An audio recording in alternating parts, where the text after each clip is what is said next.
shift their focus away from trying to go viral and instead shifting their focus into creating viral demand for their specific offers. It's the viral demand formula, and it consists of three psychological forces. They are identity, novelty, and curiosity. It needs to be results based. What results do they want right now? It can also be problem solved based. What problem are they hyper focused on right now? What I'm about to share with you today is going to break your brain a little bit because it's going to change the way you think about going viral and making money from going viral. Quick introduction to me. My name is Angie Federico. I am a marketing, messaging, and sales mentor. And I have spent the last 13 years working with experts in all types of industries and in the low ticket and high ticket spaces to create demand for their specific offers.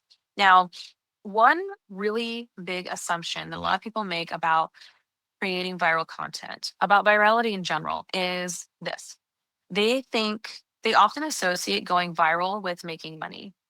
And so they are in the mindset of, if I could just get more eyeballs on my content, that means I get more eyeballs on my offers. And then that means that I get to make more sales.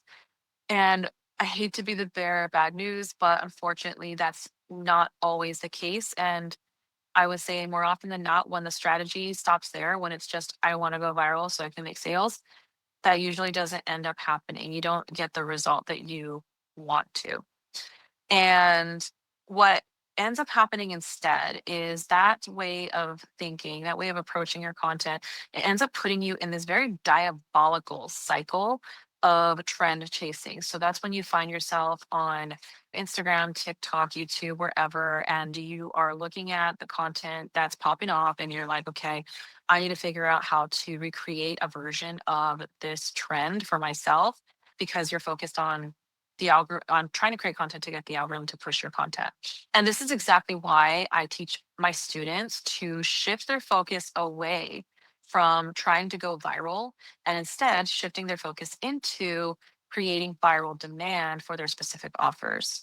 Because when you think about it from that perspective, not thinking about how can I go viral and instead thinking, how can I create viral demand for my specific offers, it changes the way you think about virality in general, because virality, you start to understand, starts looking different based on you and your business, right?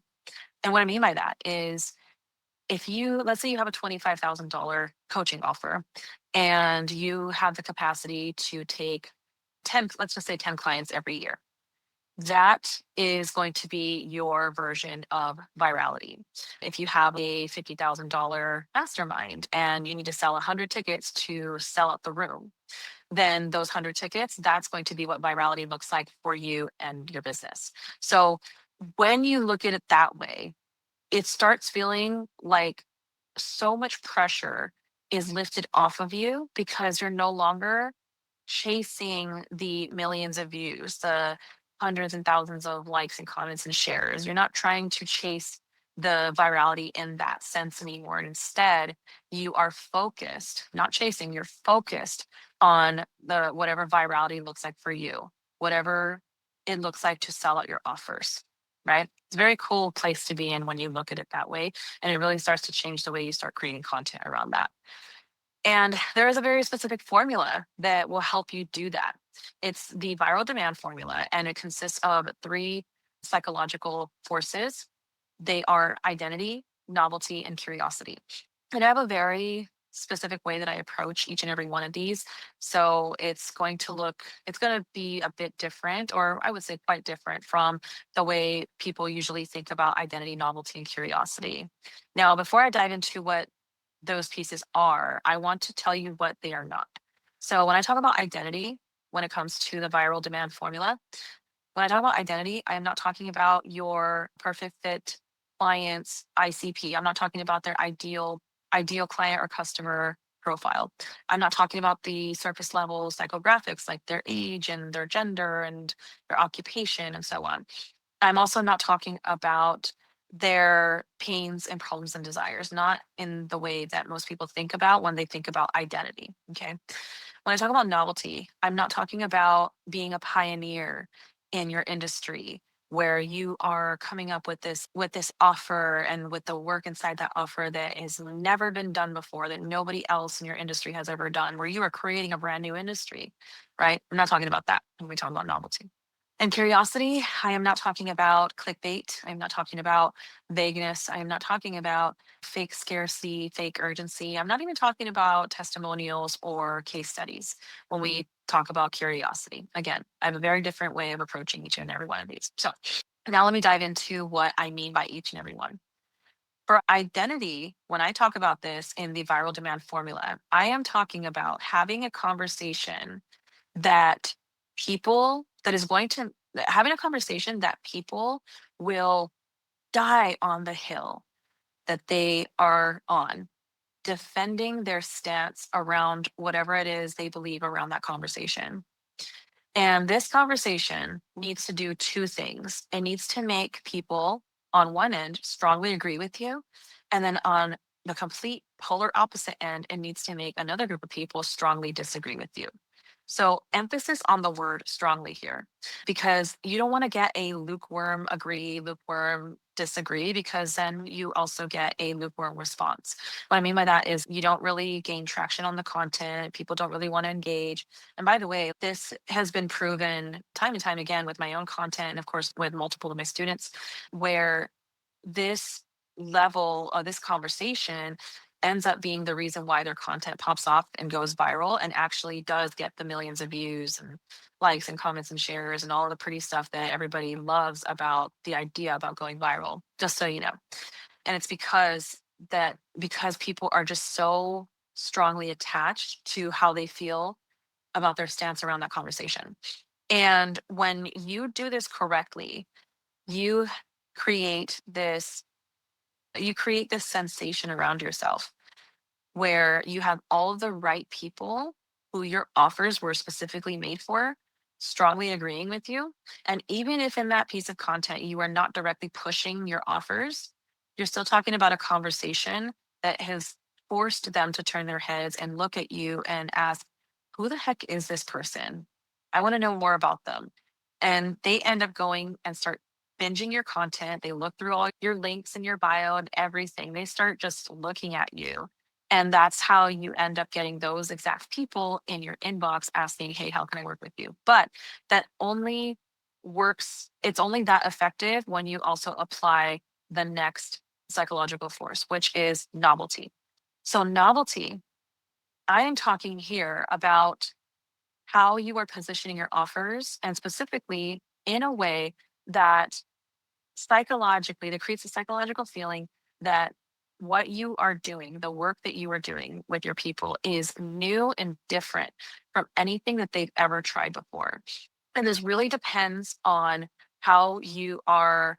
And really, this sounds so underwhelmingly simple sometimes to some people, but it really depends on how you are naming your offers, how you're naming your core process, and how you're naming your core concept.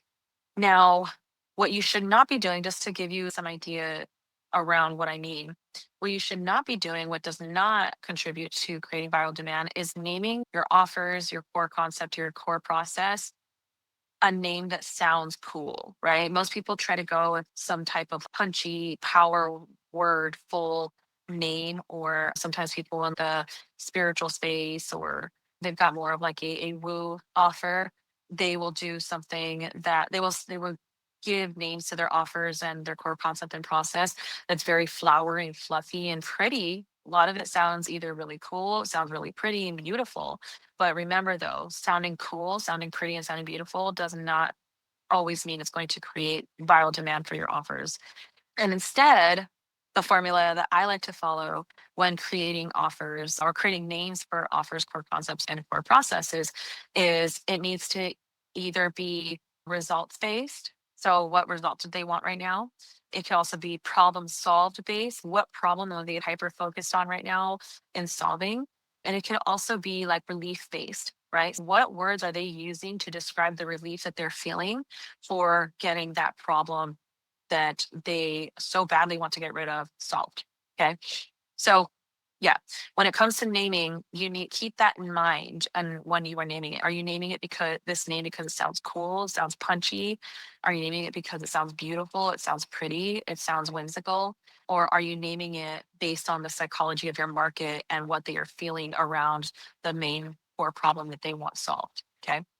So next, we move into curiosity. Now, the great thing is that when you effectively apply identity and you effectively apply that novelty piece, those two things working together end up naturally creating curiosity.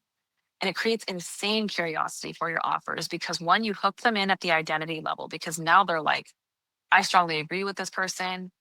I will get in a fist fight for this person because I agree so much with them. It's actually funny because I have seen comments like that on some of my students' posts and stuff where people are like, I will get in a fist fight for this person. So that's why I'm saying it. But then you also caught their interest by creating novelty around your work, right? And because it's how you named it, you were able to name your offers effectively, your core concept and your core process effectively around their actual psychology, right? So now they're just so drawn to you. And now they have this hope again because they're like, wait, this person, obviously, I vibe with them, but also they have something that is going to solve my problem. I've never tried it before, and I'm very interested in seeing how this thing works for me. I'm so excited to reach out. So then they end up in your inbox asking, hey, how can I work with you? That's literally the formula. Now, there are some it does take some work into this. There is some workshopping that I walk all of my students through when we start applying these three psychological forces into their content to create viral demand. And these are all things that we cover inside Viral Demand Academy. So if you are interested in learning how we can create viral demand for your specific offers, you're welcome to reach out. I'm going to make sure that our lovely host, Nabil, puts all of my contact information in the description below. So just be sure to check that out. And you guys can find me on Facebook. That's the main place I usually hang out, on Instagram as well. Again, all my contact details will be down below.